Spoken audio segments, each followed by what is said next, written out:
जय मां जय मां जय मां जय मां जय मां जय मां जय मां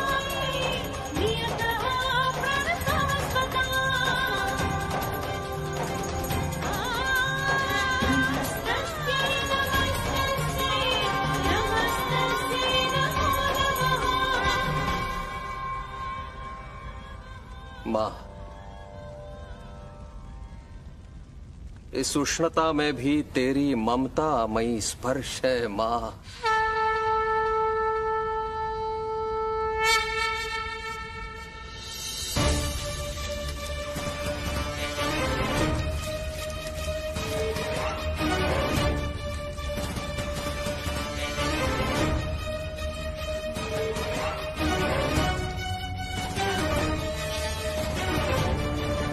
तेरे स्मरण मात्र से भीषण से भीषण उष्णता भी शीतलता में बदल जाती है मां। यही तो अपनी संतानों पर तेरी करुणा है मां।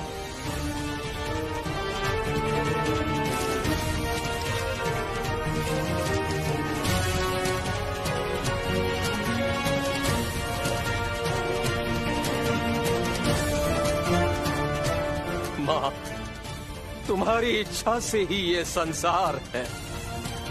यही सत्य है मां और यही सनातन है मेरी मां।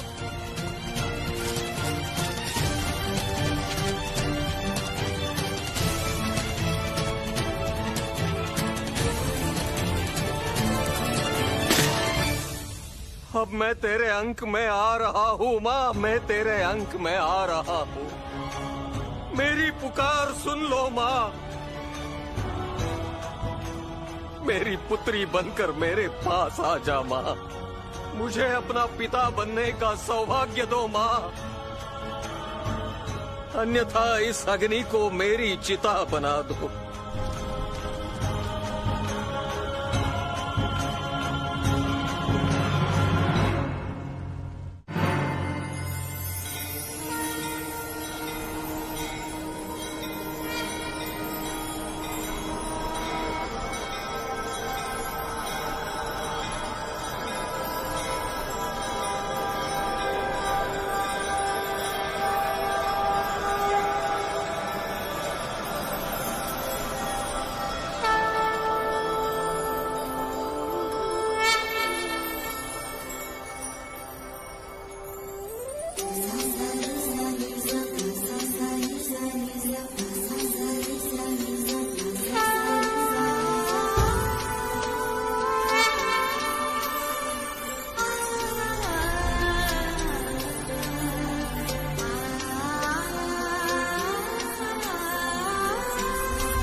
दिव्य स्वरूप,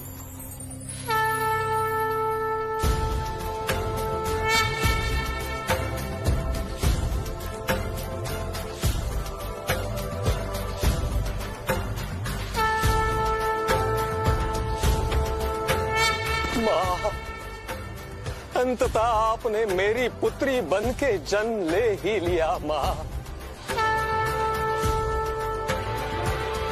आपने मुझे अपना पिता बनने का सौभाग्य दे ही दिया।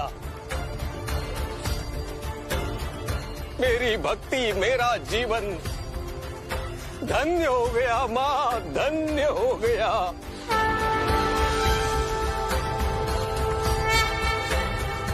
मां, मां,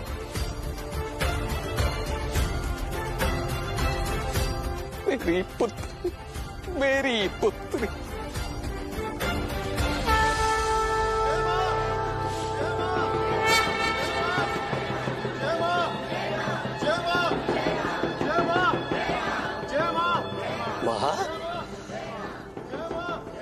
मां, तेरे भक्त आ गए मां।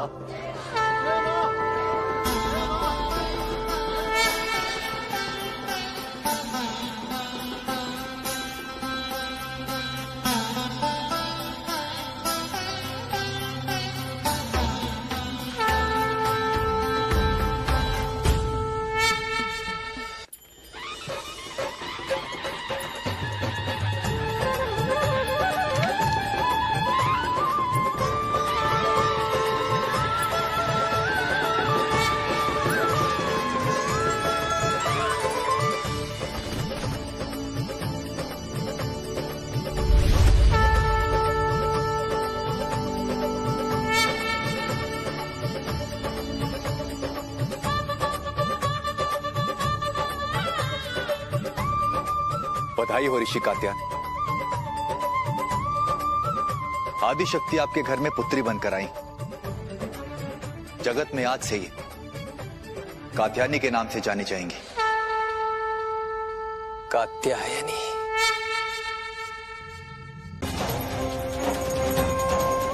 कात्यायनी। जय मां, जय मां, जय मां, जय मां, जय मां।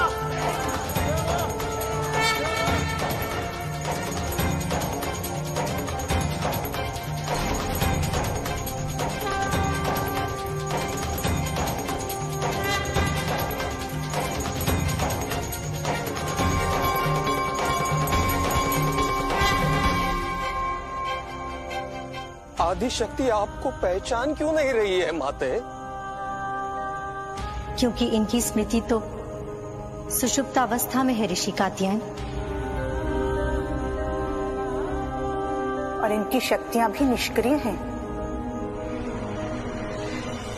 तो इनकी स्मृति कब जागृत होगी मां? पिता रूप में इन्हें सामान्य रूप में लाना आपका दायित्व है ऋषि कात्यायन। आप इनके लालन पालन की समुचित व्यवस्था करें, किसी भी वस्तु का अभाव ना होने दें। अपनी पुत्री के जीवन में मैं किसी भी वस्तु का अभाव कभी नहीं होने दूंगा। परंतु मेरी पुत्री मुझे तो पहचानेगी ना माते।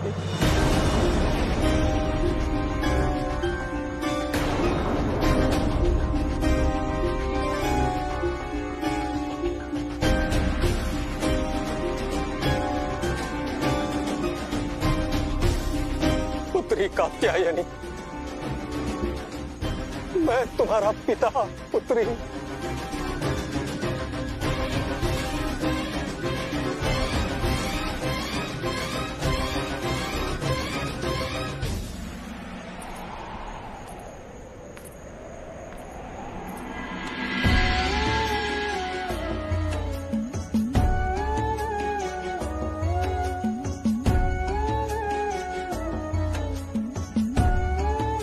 मेरी पुत्री कात्यायनी। मां, अहो भाग्य हमारे जो तुमने अपने पिता को पहचान लिया। चलो अपने घर चलते हैं।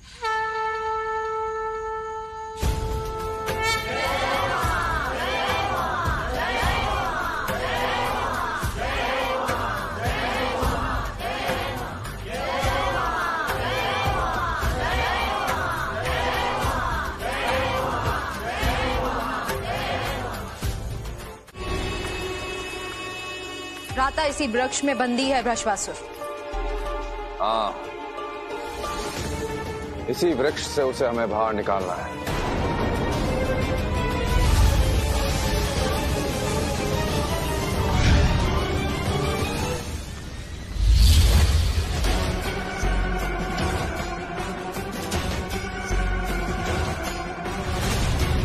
मैं तो मृत्यु को प्राप्त हो गया था। बहुत बहुत धन्यवाद महाराज, ये नया जीवन देने के लिए। वृषभासुर, बिना स्वार्थ मैं किसी के लिए कुछ नहीं करता, स्वयं अपने लिए भी नहीं। मुक्ति दी है तो मूल्य लूंगा। इस मुक्ति के लिए आप जो मांगोगे मैं दूंगा। आप आदेश करें। देवी पार्वती ने बाल स्वरूप धारण किया है ऋषि कात्यायन की पुत्री के रूप में। कात्यायनी नाम है उसका। जा और जाकर उस पर दृष्टि रख और उसकी सारी गतिविधियों की जानकारी मुझे दे। जो आज्ञा सुरराज। भ्राता, उस बाल पार्वती पर दृष्टि रखने का कार्य मुझे सौंपिए। नहीं अजामुखी, तू सिर्फ बाल शिव पर दृष्टि रख। और हाँ, तुम दोनों मेरी ये बात ध्यान से सुनो। तुम दोनों को सतर्क रहना है और सही अवसर की प्रतीक्षा करनी है ताकि मैं उनको अपना आखेट बना सकूं। और सबसे पहले तुम दोनों को अवसर ढूंढना है उस अनसुईया को मृत्यु दंड देने का। उसने मेरे हर कार्य में बाधा उत्पन्न की है और उसे मार्ग से हटाना बहुत आवश्यक है। तो समझिए वो आपके मार्ग से हट गई। चलो बृहस्पति।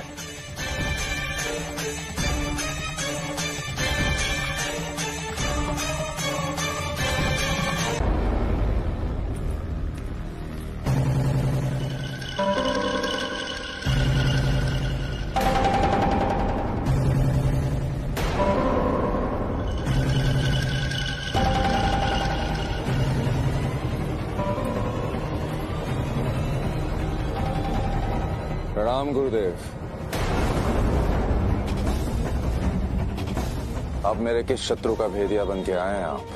मैं समझ रहा हूं तारकासुर, तुम किसे इंगित कर रहे हो, किंतु मूर्ख, जिसे तुम अपना शत्रु समझ रहे हो वो तो ईश्वर हैं, जगत पिता और जगत माता हैं। बस यही कहना चाहते थे आप? नहीं, तुम्हें सावधान करने आया हूं, तुम्हें बताने आया हूं कि आज आदिशक्ति और महादेव दोनों अपने बाल रूप में हैं और दोनों ही स्मृतिहीन हैं। ये सूचना देके आपने मेरा कार्य सरल कर दिया गुरुदेव। अब मैं स्वयं ऐसी व्यवस्था करूंगा कि उनकी स्मृति कभी वापस ना आए। तारकासुर, तुम्हारे मस्तिष्क में जो तरंगें उठ रही हैं ना, उसे अच्छी तरह से पढ़ सकता हूं मैं। जिसे सूचना समझकर तुम हर्षित हो रहे हो, वो सूचना नहीं, परामर्श है मेरा। मेरा आधार स्वप्न मत देखो। उस आश्रम की परिधि के चारों ओर आदिशक्ति की रक्षा के लिए सारे शिव भक्त कवच बनकर निवास करेंगे।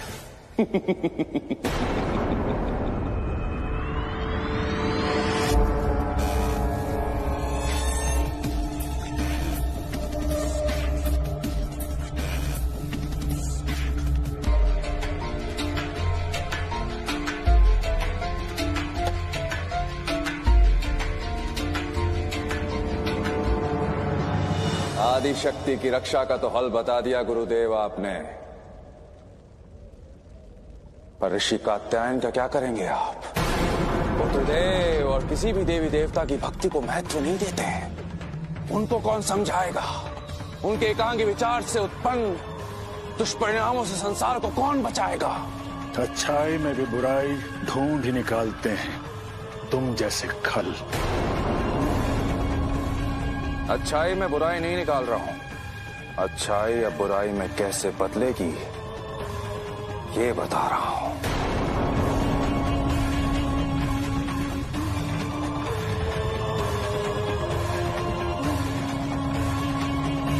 गुरुदेव, मेरी बात गांठ बांध लीजिए। ऋषि कात्यायन के कारण अब असुरों और देवताओं में युद्ध नहीं होगा, बल्कि देवी देवताओं के भक्तों के बीच युद्ध होगा। क्योंकि जितनी भक्ति ऋषि कात्यायन में है, उतनी ही शक्ति उसकी देवी सेना में भी है।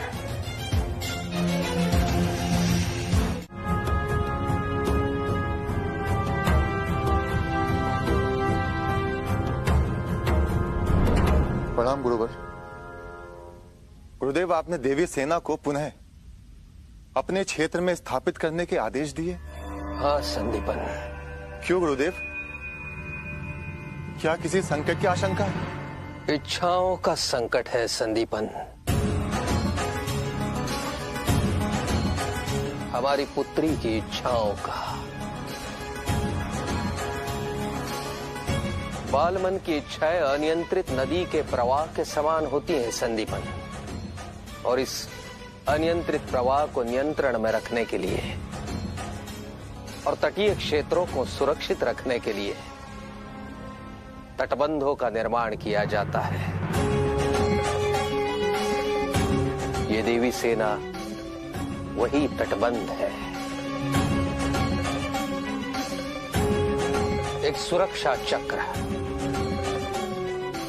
मेरी पुत्री के लिए, ताकि मेरी पुत्री सदैव सुरक्षित रहे और अन्य बाह्य शक्तियों के आकर्षण से बची रहे।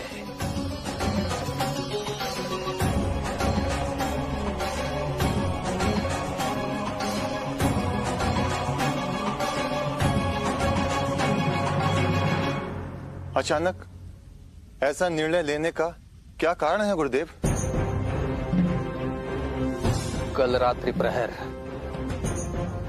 निद्रा से जागकर पुत्री कात्यायनी यहाँ आई थी इस परकोटे पर, और उसने उस शैव पहाड़ी की ओर इंगित किया। वो शैव पहाड़ी तो हमारी वर्जनाओं की सीमा में आती है गुरुदेव। कल रात्रि की घटना से यही तो भय है संदीपन, और एक पिता होने के नाते मैं अपनी पुत्री की इच्छाओं पर कोई प्रतिबंध नहीं लगाना चाहता।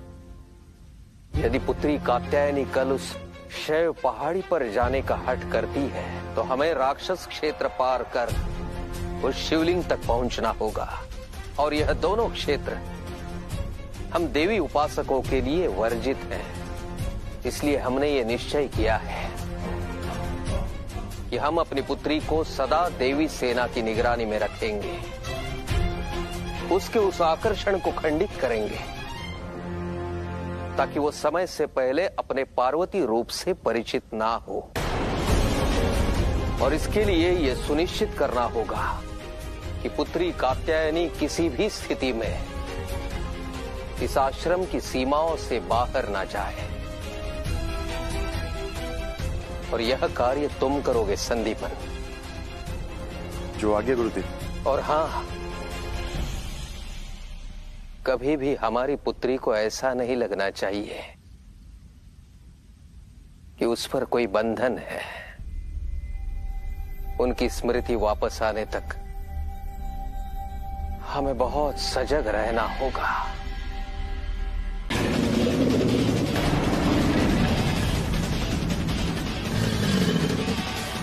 मगरमच्छ पुत्री,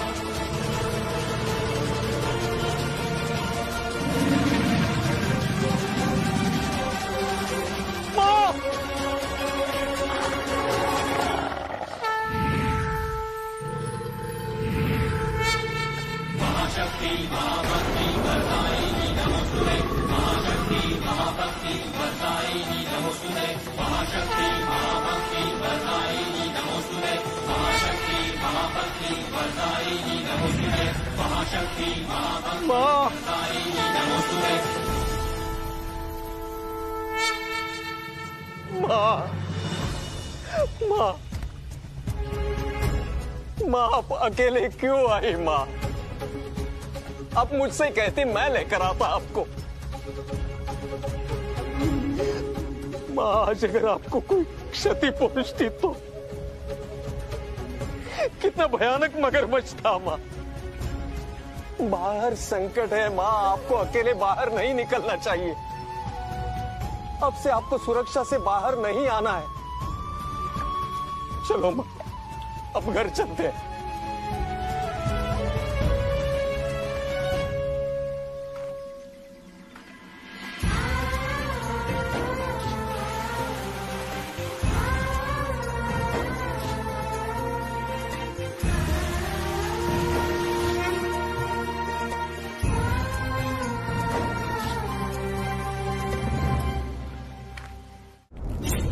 महान असुरराज त्रिलोक विजेता तारकासुर की जय हो।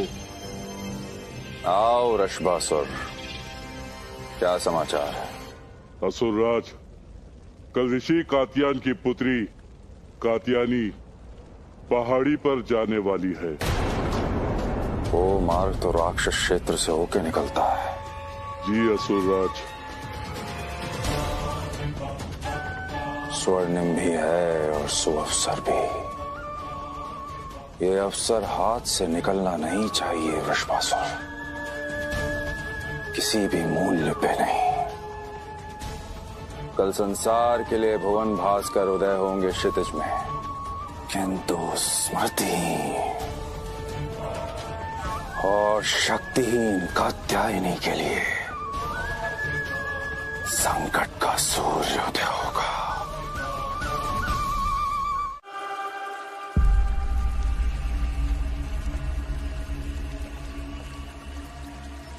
ब्रह्मकमल यहाँ भी नहीं है।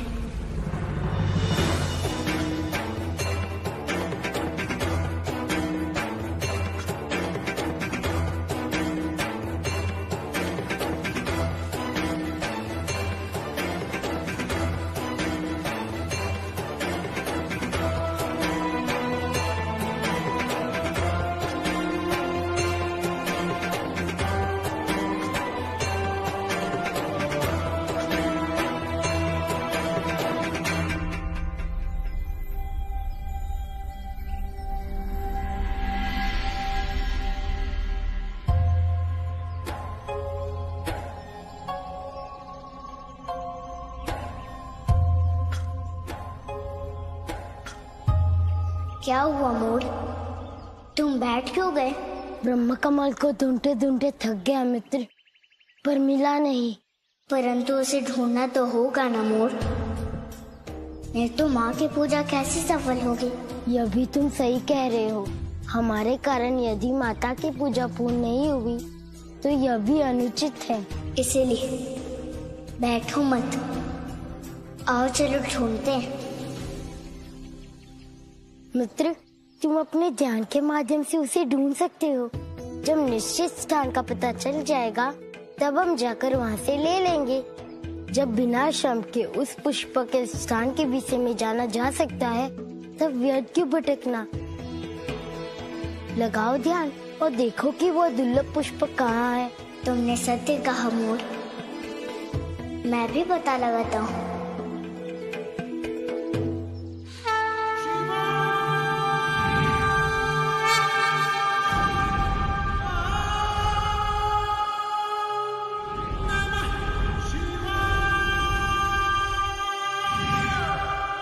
पता चल गया मित्र? हाँ मोर, परंतु वो स्थान यहाँ से बहुत दूर है। तब समय पर कैसे ला पाएंगे हम लोग उस पुष्प को?